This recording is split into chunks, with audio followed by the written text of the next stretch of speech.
histórias em quadrinhos surgiram no final do século XIX, mais precisamente em 1895. O norte-americano Richard Outcault publicou em impressos de Nova York a tirinha The Yellow Kid, ou O Menino Amarelo. Por sua vez, no dia 28 de dezembro do mesmo ano, em Paris, os irmãos Lumière deram início a que hoje chamamos de cinema. Eles inventaram o cinematógrafo, que foi uma máquina que produzia fotogramas em movimento. No século XX, as duas áreas evoluíram bastante e chegaram ao Brasil. Com o crescimento de ambas, o interesse da academia pelas pesquisas também surgiu. Pela força e tradição, os estudos com o cinema são mais antigos, mas com os gibis, os primeiros estudos na academia brasileira surgiram apenas mais para o final do século XX. Então as histórias em quadrinhos começaram a ter uma devida atenção, principalmente dos anos 70 para cá. Nos anos 70 a gente vê que existe alguns grupos de professores e estudantes que em alguns locais do Brasil começaram a se dedicar a isso. Hoje em dia nós temos estudos, a gente tem grupos de pesquisas que só se dedicam a isso, né? Então, aos poucos, essas pessoas começaram a estudar não só como uma forma de entretenimento, mas uma forma como produção de sentido, né? Então, como que a história em quadrinhos ela pode produzir sentidos? Então, você pode trazer várias áreas para dentro das HQs, você pode estudar a partir sobre o viés da educação, sobre o viés da sociologia, da comunicação, da semiótica. Então, você começa a trazer essas outras áreas e você começa a dar novos sentidos para as histórias em quadrinhos e a gente não observa elas apenas como um meio de entretenimento, mas sim como estudo também. Rafael é professor do curso de Publicidade e Propaganda. Há mais de 10 anos, ele dá aula de cinema em faculdades da área. Porém, outra paixão do professor são as histórias em quadrinhos. Ele possui um acervo com mais de 2.000 gibis. A partir desse gosto, Rafael começou a realizar projetos de pesquisas que relacionem as histórias em quadrinhos com o cinema. Mas antes de tudo, ele teve que encarar o preconceito. Eu sempre faço esse comentário, né, que já quando comecei a estudar cinema eu tinha isso, assim, quem estuda cinema não é levado muito a sério.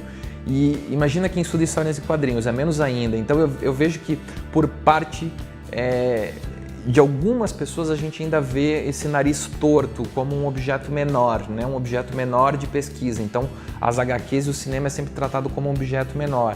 Só que eu acho assim, conforme a gente vai incentivando nossos estudantes, a gente vai criando grupos de pesquisa, linhas de pesquisas relacionadas a isso, a gente vai solidificando a área e nós vamos quebrando aos poucos essa barreira de preconceito que tem em relação a essas mídias. Quando relacionamos histórias em quadrinhos com o cinema, geralmente são gibis que posteriormente viraram filmes. É o caso do Super-Homem, Homem-Aranha, mas esse projeto de pesquisa da FURB vai no sentido oposto. Eu comecei a me interessar também por questões de adaptações, porque hoje em dia nós estamos tendo um boom de adaptações no cinema, né? Então você vê, uma série de super-heróis que são oriundos das HQs que agora fazem sucesso no cinema. Então eu comecei a me interessar por essa área, só que o meu interesse maior veio pela questão inversa, de quando existem essas paródias que são feitas, você pega um filme de sucesso e você adapta no formato de paródia para os quadrinhos. Então isso começou a me chamar a atenção. No Brasil, essas paródias se popularizaram na década de 70 com o Gibi dos Trapalhões, que satirizavam filmes clássicos. O projeto de pesquisa da FURB juntou a Turma da Mônica com o primeiro filme da saga De Volta para o Futuro. De Volta para o Futuro, no ano passado, 2015, fez 30 anos de lançamento e era justamente o ano que o Marty McFly chegava no tempo e tal, então ela se iniciou justamente naquele momento. Então nós estudamos duas revistas da Turma da Mônica, que foi De Volta para a Historinha, de 91, e Coelhadas para o Futuro, clássicos do cinema Turma da Mônica, de 2013. Então, de que forma que eles abordavam a adaptação do filme De Volta para o Futuro para os quadrinhos. Então a gente justamente aproveitou para fazer essa pesquisa no momento que o De Volta para o Futuro estava em voga de novo, né? As pessoas começavam a comentar dele e tal, e então isso nos chamou a atenção. O professor contou com a ajuda de bolsistas no projeto de pesquisa. Andressa é uma das alunas do curso de Publicidade. Ela nunca imaginou que um dia ia pesquisar histórias em quadrinhos com o cinema. Eu achei bem legal, achei bem interessante assim, essa ideia dos gibis e do filme De Volta para o Futuro. E eu já conhecia o filme, só que eu não conhecia tão a fundo. Eu não tinha assistido os três, só tinha assistido o primeiro. E os gibis eu já vivia lendo quando era criança, então eu fiquei bem empolgada. Aí depois, quando eu entrei mais a fundo na pesquisa, me deu mais interesse ainda, porque a gente foi vendo, foi ficando é uma coisa legal de se fazer, é uma coisa gostosa de ler, de fazer, de comparar. Mas quem pensa que para fazer uma pesquisa sobre o assunto basta apenas assistir filmes ou ler as histórias em quadrinhos, está enganado. Os alunos tiveram que estudar todo o embasamento teórico antes. Os alunos têm uma pequena introdução em relação à linguagem do cinema, que é extremamente importante. Até no curso de publicidade nós temos uma disciplina que trabalha um pouco com isso, que é a disciplina de produção eletrônica em publicidade.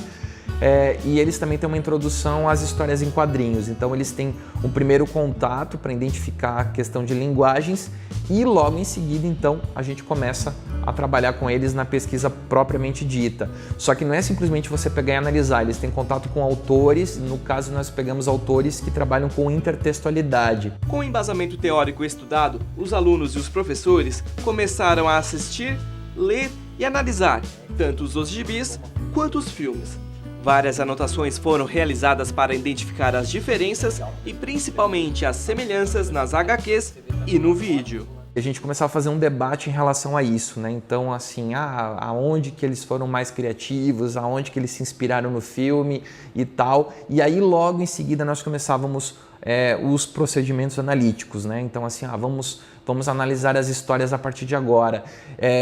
Nós trabalhamos com 5 dimensões analíticas, né? A gente trabalhou, então, com a questão da inspiração intertextual, a referência que eles faziam à obra sobre viagens no tempo, a referência que eles faziam sobre a própria história do De Volta para o Futuro, a referência à realidade regional, né, o que tinha de Brasil nessas histórias, e por último, a referência que eles faziam externa às viagens no tempo. O projeto de pesquisa encerrou recentemente e foi um dos vencedores do Prêmio MIP deste ano.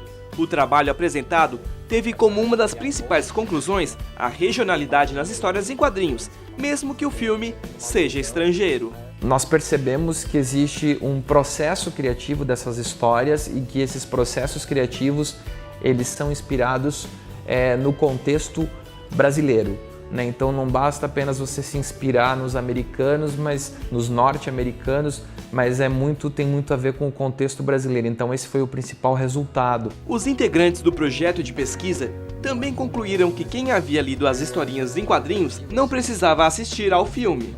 Os Trapalhões, eles fizeram um filme em 88 chamado O Casamento dos Trapalhões, que é uma alusão a um clássico dos Estados Unidos, que é Sete Noivas para Sete Irmãos. Né? Então você fica pensando, pô, mas eu criança na época que eu assisti esse filme, né? Eu nem sabia que existia Sete Noivas para Sete Irmãos, fiquei sabendo depois.